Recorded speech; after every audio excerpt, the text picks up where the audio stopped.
Hey, time for Analyze the Math Industry, and we are going to take a look at solving exponential equations.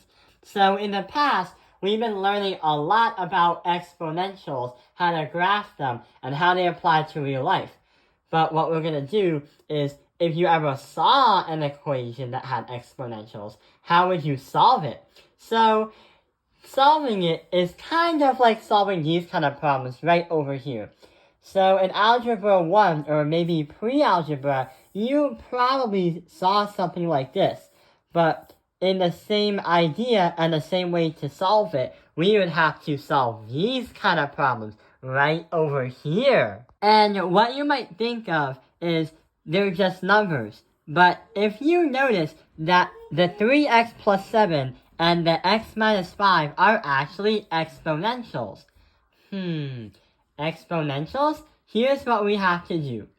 What we have to do is turn everything from a complex level of math to a basic level of math. What we're trying to say is, since the first numbers, the 2 and the 64, are basic, we have to change them into the same number. If we were able to do that, then we could easily solve this problem in just steps 1, 2, 3. But how are we going to solve the problem?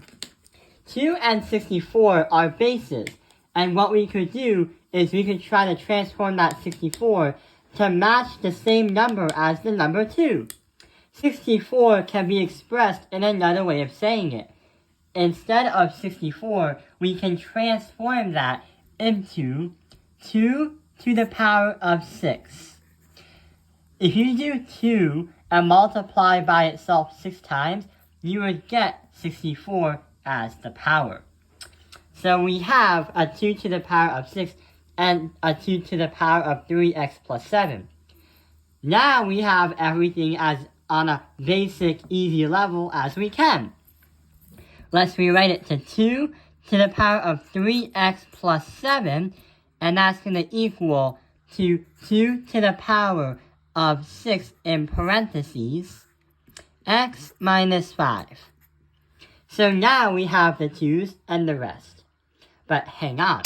We have a 2 to the power of 6. We have a 2 and a 2, which we only need. What can we do? What we can do is have these in parentheses and then transform that 6, multiply that with that, and multiply that with that. We get to distribute it out. After that, here's what really happens. We still have 2 to the power of 3x plus 7, and that's going to equal 2 to the power of 6x minus 30. So now we don't have to worry about the basics anymore, or the base numbers. Now we have to worry about the numbers. If these bases are the same, then it will give you an expressway path to your answer. But how come? If you learned the exponential rules, or if you learn about what they are, then one of the rules states that if you have bases of the same thing, you could multiply and divide easily. And also possibly add and subtract. If they are the same thing and the same basis, which I keep saying, we could say 3x plus 7 equals 6x minus 30. And ta-da! We have this kind of math equation back from Algebra 1. All we gotta do is now solve it easily. Subtract by 3x, subtract by 3x. 7 equals 3x minus 30 plus 30 plus 30. And we are gonna get 37 equals 3x. Divide by 3, divide by 3, and I'm just going to keep it as 37 divided by 3 as our x, because you don't really want to have decimals. What we can do is, if you did want decimals, or if you wanted decimals from your teacher, do 37 divided by 3 on the calculator, and that will get to your answer. So in order to make this equation true, you would have to put 37 over 3 into the equation right here. And not only that, it would also make it true, but also have the same value, that they would equal each other. Let's move on to the next problem and see what we encounter. So, another problem, but this one's a little bit harder. The reason why is because there are two different bases that are different numbers, and we have to put them to the same number. If not, then we're kind of stuck. If so, then we get an expressway ticket to the end at our answer. What are 32 and 8 like? What exponent can be multiples that could go up to 32 and 8? Number 2 is a perfect number for mathematicians to experiment with. The reason why is because we can say 2 to the 5th is going to be the same thing as saying 32. Or in an exponent form, we could say 2 to the 3rd is going to go with the 8. Now, we move the x over 3 right next to the 2 to the 5th, and the x minus 12 right here. We put these two in parentheses and distribute them out. 2 to the 5th and 2 to the 3rd, 5 multiplied by x divided by 3 is going to be 5x.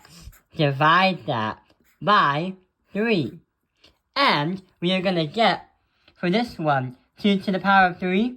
3 times x is 3x. And 3 times negative 12 is negative 36. So here is what happens.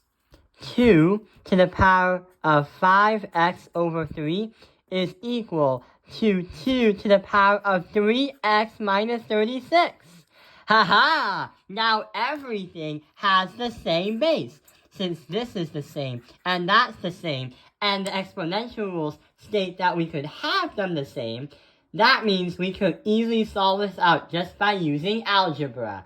Let's see what happens. So, what we can do is, from the exponents from here and here, we could say 5x divided by 3 is going to equal 3x minus 36. What can we do? We can first multiply this side by 3 and cancel this side out. Then we have to multiply this side by 3. So 5x equals 9x minus 108.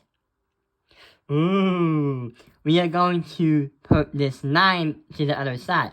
So 9 minus 9x and minus the 9x, and we are going to get negative 4x. Negative 4x equals negative 108. Divide by negative 4 and divide by negative 4. We are going to get an answer of x is going to equal, yes, we may need a calculator, 27. So, if you put 27 in for x, it would make these equations, or these numbers, true, because they are equal to each other. And just like solving for y or x in these kind of problems back in like 9th or 10th grade, this is basically the same thing, but on a higher level, an exponential level. I hope this video has helped you understand solving exponential equations. Thank you for watching Taoping Airlines Math Industry. Like and subscribe.